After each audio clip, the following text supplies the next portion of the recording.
नमस्कार दोस्तों, मैं हूं आपका दोस्त निखिल और आप देख रहे हैं निखिल आनंद यूट्यूब चैनल। हम वापस से हाजिर हो चुके हैं एक नई वैकेंसी की अपडेट को लेकर। काफ़ी बढ़िया वैकेंसी लेकर आए हैं दोस्तों। झारखंड से वैकेंसी आई हुई है। आदर्श विद्यालय आप लोगों को पता होगा। आदर्श विद्यालय से आपको वैकेंसी देखने को मिलेगी। टोटल पोस्ट जो आपको 182 देखने को मिलेंगे। सरकारी विद्यालय होते हैं दोस्तों, वहाँ जो है संविदा के आधार पर वैकेंसियाँ निकाली गई है। टोटल 182 पोस्ट पर जो है आपको वैकेंसी देखने को मिलेगी। तो इस वीडियो में हम कंप्लीट जानकारी प्राप्त करेंगे, तो वीडियो को पूरी देखिएगा ताकि आपको पूरी जानकारी प्राप्त हो सके। साथ ही आपको बता दें, ये जो भी नोटिफिकेशन हम आपको दिखाने वाले हैं आपको हमारे टेलीग्राम चैनल पे प्राप्त हो जाएगा। तो नीचे डिस्क्रिप्शन में लिंक दिया गया है, वहाँ से जाकर आप सीधे तरीके से हमारे टेलीग्राम चैनल को ज्वाइन कर सकते हैं। तो चलिए बिना देर के सीधा चलते हैं जारी की गई नोटिफिकेशन पे और जानते हैं कंप्लीट डिटेल्स को। हम आ चुके हैं डिटेल नोटिफिकेशन पे दोस्तों। आप यहाँ चेक कर सकते हैं, कार्यालय जिला शिक्षा पदाधिकारी धनबाद की ओर से आपको वैकेंसी देखने को मिलेगी। धनबाद से वैकेंसी है दोस्तों, लेकिन ऐसा नहीं कि केवल धनबाद वाले ही फिल कर सकते हैं।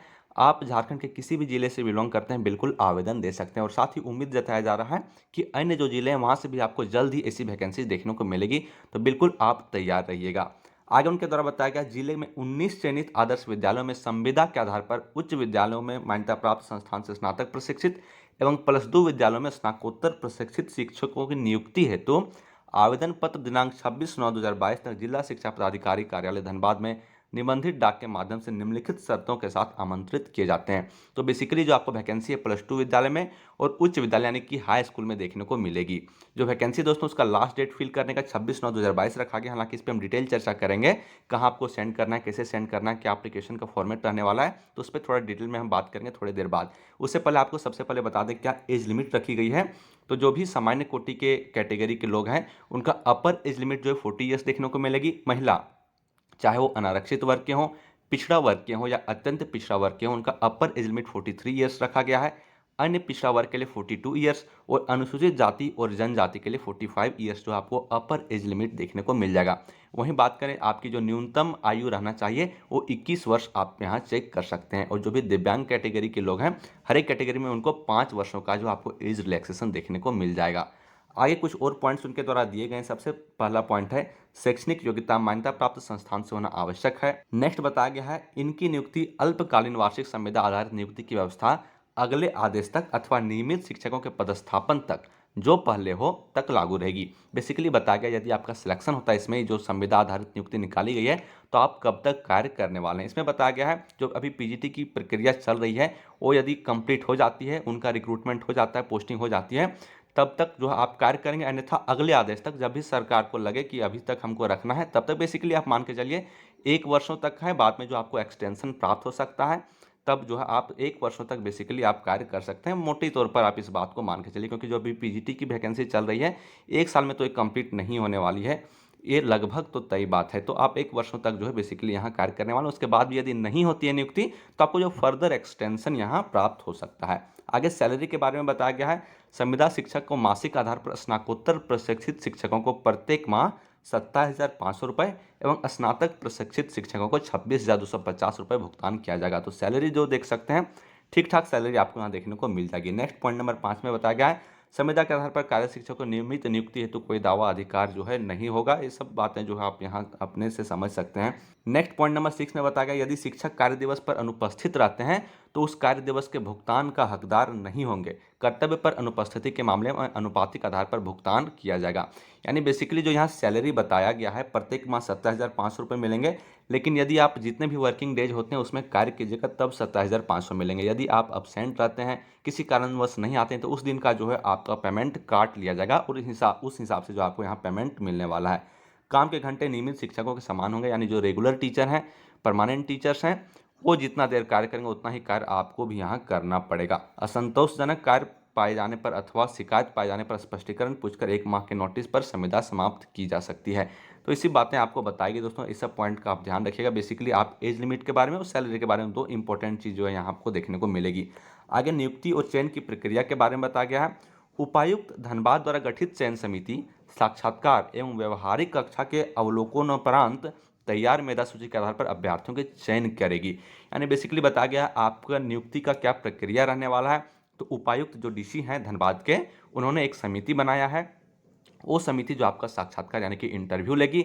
इंटरव्यू के बाद जो आपको डेमोन्स्ट्रेशन क्लास यानी कि डेमो क्लास वहाँ देना पड़ेगा और उन दोनों पर आपका क्या मेरिट होता है, एक मेरिट लिस्ट तैयार की जाएगी और उस मेरिट लिस्ट के आधार पर जो आपको यहाँ सिलेक्शन प्राप्त होने वाली है। अब नेक्स्ट बात कर लेते हैं किस प्रकार का एप्लीकेशन फॉर्म है और कितने सारे जो आपको पोस्ट देखने को मिलेंगे डिफरेंट सब्जेक्ट में। तो सबसे पहले स्नातक प्रशिक्षित शिक्षकों की बात करें दोस्तों, उनकी क्या वैकेंसी हैं तो आप यहाँ चेक कर सकते हैं। हिंदी में जो है आपको टोटल 12 वैकेंसी दी गई है, उर्दू की 6 वैकेंसी है, बांग्ला में 7, संस्कृत में 21, अंग्रेजी में 14, गणित एवं भौतिकी में जो आपको 32 वैकेंसी देखने को मिलेगी, रसायन शास्त्र एवं जीव विज्ञान में 8 वैकेंसी यहाँ निकाली गई है। नेक्स्ट आप चेक कर सकते हैं अर्थशास्त्र यानी कि इकोनॉमिक्स में 9, गृह विज्ञान होम साइंस में 2, संगीत यानी कि म्यूजिक में 1 वैकेंसी देखने को मिलेगी, इतिहास और नागरिक शास्त्र में जो है आपको 19 वैकेंसी देखने को मिलेगी, भूगोल की 5, शारीरिक शिक्षा की 11, पर्शियन की 2, संथाली की 1 और टोटल वैकेंसी आपको 150 यानी कि 150 वैकेंसी आपको देखने को मिलेगी स्नातक प्रशिक्षित शिक्षकों की। यहाँ जो अनारक्षित अनुसूचित जाति डिफरेंट कैटेगरीज के वैकेंसी आप यहाँ चेक कर सकते हैं। वीडियो पॉज करके हम यहाँ थोड़ा जो है आपको एक बार में दिखलाने की कोशिश करते हैं। तो जो भी कैटेगरी वाइज वैकेंसी है आप यहाँ एक बार चेक कर सकते हैं। अब नेक्स्ट बात कर लेते हैं दोस्तों, जो +2 विद्यालय में वैकेंसी निकाली गई है इसमें आप चेक कर सकते हैं। हिंदी में जो है आपको 3 वैकेंसी देखने को मिलेगी, अंग्रेजी की 1, संस्कृत में 4, मैथिली में 3, अर्थशास्त्र में 2, भूगोल में 5, प्राचीन इतिहास की 3, भौतिकी 3, रसायन 3, जीव विज्ञान में 2, गणित में 3 और कुल जो है 32 वैकेंसी आपको देखने को मिलेगी। यानी आप यहाँ चेक कर सकते हैं जो स्नातक प्रशिक्षित के 150 और स्नातकोत्तर प्रशिक्षित के जो है 32, टोटल 182 वैकेंसी जो आपको यहाँ देखने को मिल सकता है। इस बात का डिटेल चर्चा नहीं किया गया है कि यदि आप +2 विद्यालय में अप्लाई करते हैं तो आप हाई स्कूल में अप्लाई कर पा रहे हैं या नहीं कर पा रहे हैं। तो बेसिकली यदि कोई चर्चा नहीं किया गया है तो आप अप्लाई कर सकेंगे। अगर नहीं करना होता तो वो ज़रूर आपको नोटिफिकेशन में लिख देते हैं और वहाँ जो स्पष्ट चर्चा इस पर कर दिया गया होता है। तो यदि आप चाहते हैं कि आप +2 में भी अप्लाई करें और हाई स्कूल में भी अप्लाई करें तो आप चाहें तो कर सकते हैं। नेक्स्ट उनके द्वारा एप्लीकेशन फॉर्मेट दिया गया, आप यहाँ चेक कर सकते हैं। आवेदन पत्र का क्या प्रारूप रहने वाला है तो आप यहाँ चेक कर सकते हैं। बेसिकली एक जनरल सा डेटा आपसे मांगा गया है, आपका क्या नाम है, पिता या फिर पति का क्या नाम है, माता का क्या नाम है, जन्म तिथि, उम्र 1/1/2022 के आधार पर। यानी आप चेक कर सकते हैं ये जो 1/1/2022 के आधार पर ही आपका एज काउंट किया जाएगा, मिनिमम 21 वर्ष और जो भी अपर एज लिमिट रखा गया मैंने आपको बताया उस हिसाब से आप यहाँ चेक कर सकते हैं। स्थायी पता, पत्राचार का पता, आपकी जो भी शैक्षणिक प्रशैक्षणिक योग्यता है ये सब कुछ आपको यहाँ सब कुछ अच्छे से फिल करना है।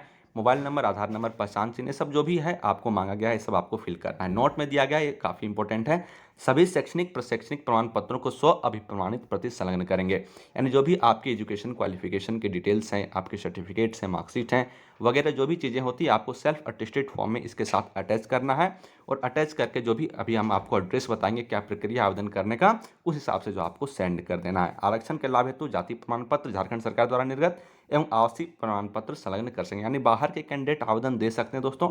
यदि आप झारखंड के कैंडिडेट हैं और आरक्षण का लाभ लेना चाहते हैं तब जो है आप झारखंड सरकार के द्वारा निर्गत जो भी आरक्षण हेतु जाति प्रमाण पत्र निर्गत की जाती है अथवा आवासीय प्रमाण पत्र ये सब जो चीज़ें होती है वो आपको साथ में अटेस्ट करना पड़ेगा। अब नेक्स्ट बात कर लेते हैं आपको आवेदन कैसे करना है। तो ये जो एप्लीकेशन फॉर्म आप यहाँ देख पा रहे हैं हम आपको ये डिस्क्रिप्शन में लिंक दे देंगे, वहाँ से डाउनलोड कर सकते हैं, नहीं टेलीग्राम में आपको यहाँ भेज दिया जाएगा, वहाँ से जाकर आप डाउनलोड कर सकते हैं।